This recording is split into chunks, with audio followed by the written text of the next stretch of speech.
Hey guys, it's Derek and Mickey, or Mickey. I'm not Mickey. Yeah, totally I'm got my Andrew. people mixed up. It's Andrew. Mm-hmm. As you can see, it's kind of late. I haven't really had my coffee, but just got done eating. Um, Yeah, I'm still eating. yeah. One of the things we're going to be talking about tonight is basket weaving. Something right here. Yeah, it looks kind of old. Um, It's from. I don't see a copyright date, yeah. but it's Not that it really matters, but it's one of the things we will be going over for survival. That we can actually make these fairly easily.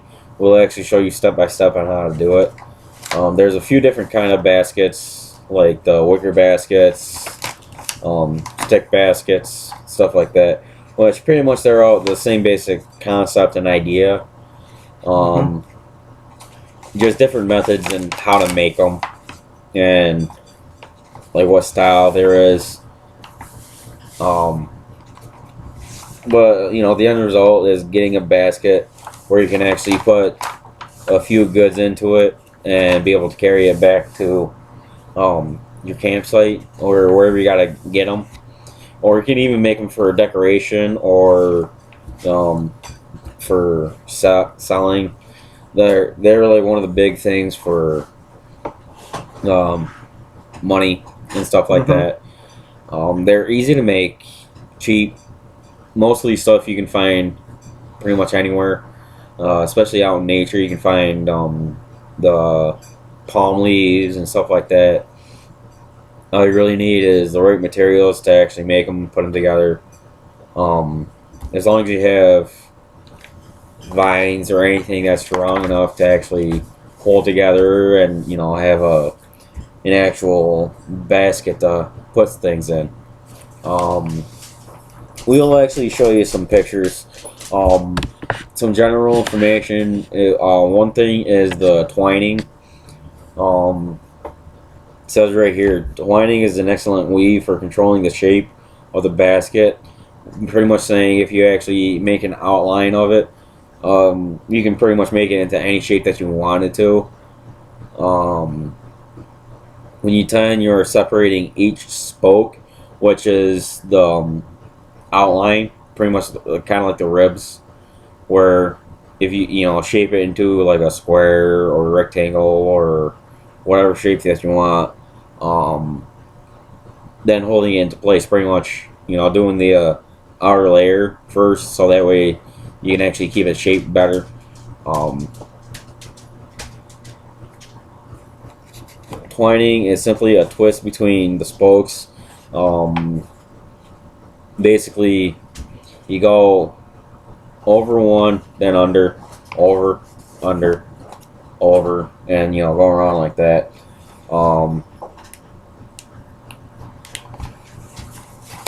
Then you have the triple weave. That's a better one for decoration, adding a nice accent to an accent area to your basket. Um,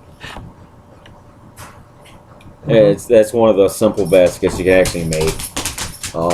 Adding color or stain, that's something fairly easy you can do too to give it a better appearance, like an Easter basket or a Christmas basket or something like that. Make it a little more festive. You know, there's a few steps to actually take, as you can see right here. It's just all the steps on how to build a basic carry-all basket. Yeah, it may look difficult, but it's really simple and fun to do. That is something I do have hands-on experience in. I will actually show you how to do it, using what nature can supply. Sticks, twigs, leaves, anything like that. But these are your more Decorative baskets. The baskets we're going to be using is for more of a usefulness one, meaning we can actually, put meats or jarred goods or anything like that into it and carry it back to wherever we gotta go and hopefully use what we brought. Um, we do have some guides for other baskets too, um, along with the names and materials you can actually use. Um, Other than that, we'll actually be going through the different kind of baskets, the steps to actually make them, what materials you can use, what you can put into them, what shape, what size, um, all that fun jazz. Um, that's actually one of the fun parts that we'll actually be doing later on. Um, as of right now, it's a little too cold out yet to actually get outside and do some of that hands-on right now, but we can do some of the stuff inside. Um, as far as that goes, that's pretty much just an overall spectrum. We'll get into a little more depth later on. You want to add anything, or Not unless you got any other books you want to show them right now. I do have some other books. Let's show them. Yeah, I'll show them some of the books right now, so you guys know what we'll be actually hitting on. I'll just show them the this one more time while you get them. Yeah, The some of the stuff that you use. That's one of the steps to do. It's just a basic carry-all basket that you use to carry stuff. So yeah. Some of the other stuff that we'll be touching on is the good can't talk. Good bug, bad bug book, as you can see. Excuse me. Oh, gas. Sorry. This book actually goes through, tells you what kind of bug there is, and it'll tell you if it's a good bug or bad bug to eat, or what kind of bugs to stay away from, or anything like that. It's a complete guide, contents all, helps you identify what they look like, what they are, what they can do. It's in alphabetical order. Anything from an aphid to a black vine weevil to a flea beetle to honeybees to hoverflies to lace bugs, even to a leaf hopper, and some bugs you probably even heard of yet, like a thrip or webworm garden, or of course everybody knows what a praying mantis is. Like mealy bugs, spine soldier bugs, whiteworm. Of course, everybody knows what yellow jacket is. mm-hmm. Though I've actually been stung by one, they hurt. Bad bug. Yes, very much so. We'll actually go through, point out what kind of bug it is, try to show you what it looks like, what they do. We'll let you know if it's something you should stay away from. Like right here, the Colorado potato beetle. That's a bad bug. That's what it looks like. That's something to stay away from, or at least keep it away from plants, stuff like that. Definitely gets in, kill some of your crops. Ground beetle. Show you this one real quick. That's a good bug. Something you'd actually want to have around here. Mm-hmm. They prey on slugs, snails, cutworms, cabbage root maggots, and many other pests that have a soil-dwelling stage, meaning they're at your roots, attacking some of your plants, making sure they die and stuff like that. Some of these species also pursue prey that live on plants or trees, such as Colorado potato beetle larvae, gypsy moth, and tent caterpillars. A single larva can eat more than 50 caterpillars, which would be like me eating a truck, almost. Um, the description: adults are large, iridescent blue-black or purplish-brown beetles, 3/4 to 1 inch long, which be about that big. With long legs and a well-defined thorax that is usually narrower than the abdomen.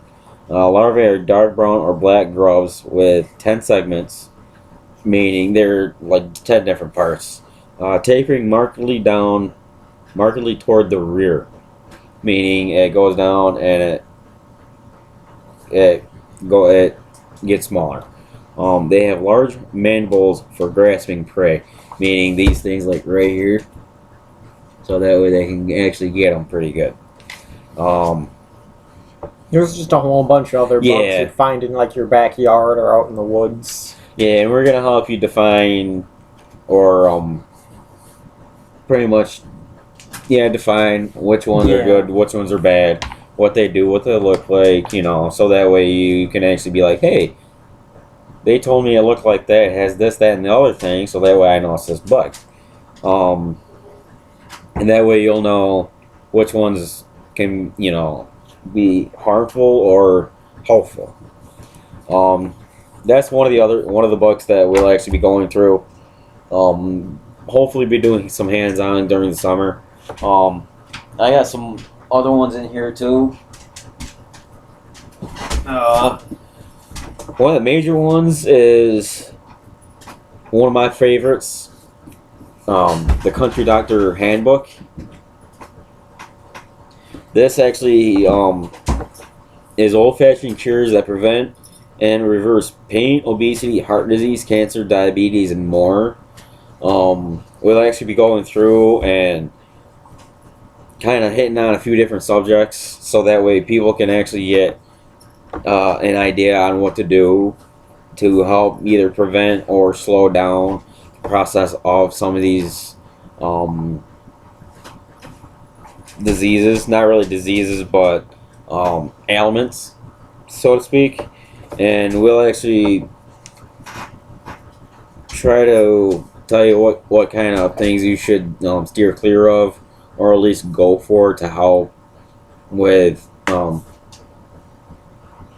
getting rid of or reversing, possibly.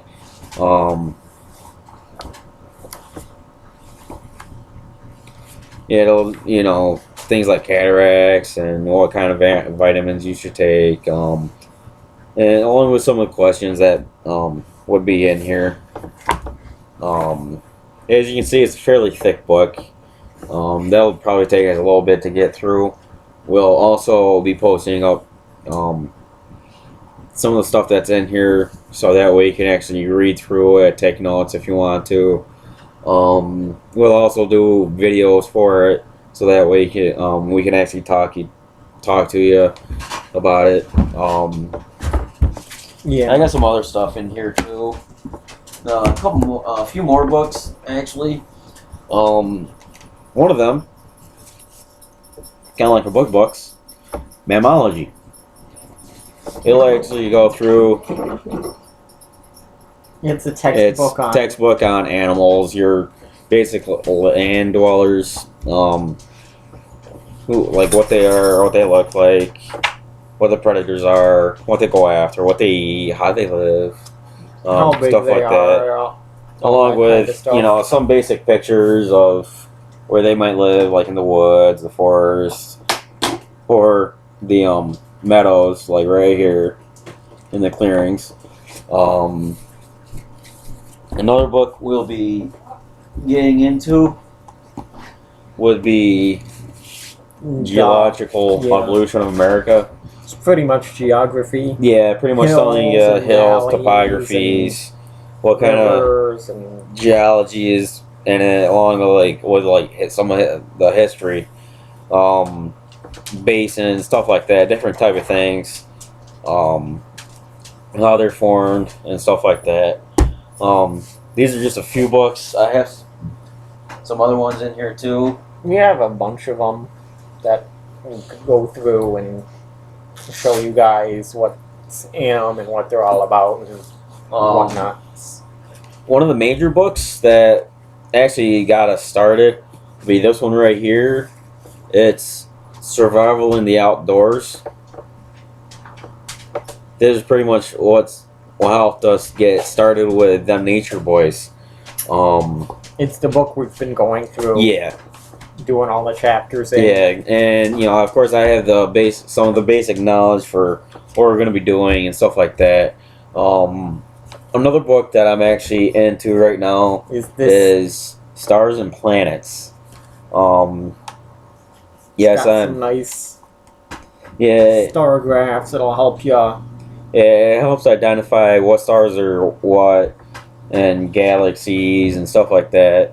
I am sort of an astronomer too, so that way I can point out Alpha Centauri, the North Star, stuff like that. That actually helps people from getting lost so easily. As you can see, the night sky right there. It'll show you like where different planets are up in the night sky and graphic timetables of all the planets and stars and along with comets and meteors and stuff like that. When they usually come around and stuff like that. Not like asteroids or anything like that come in randomly and hit the Earth.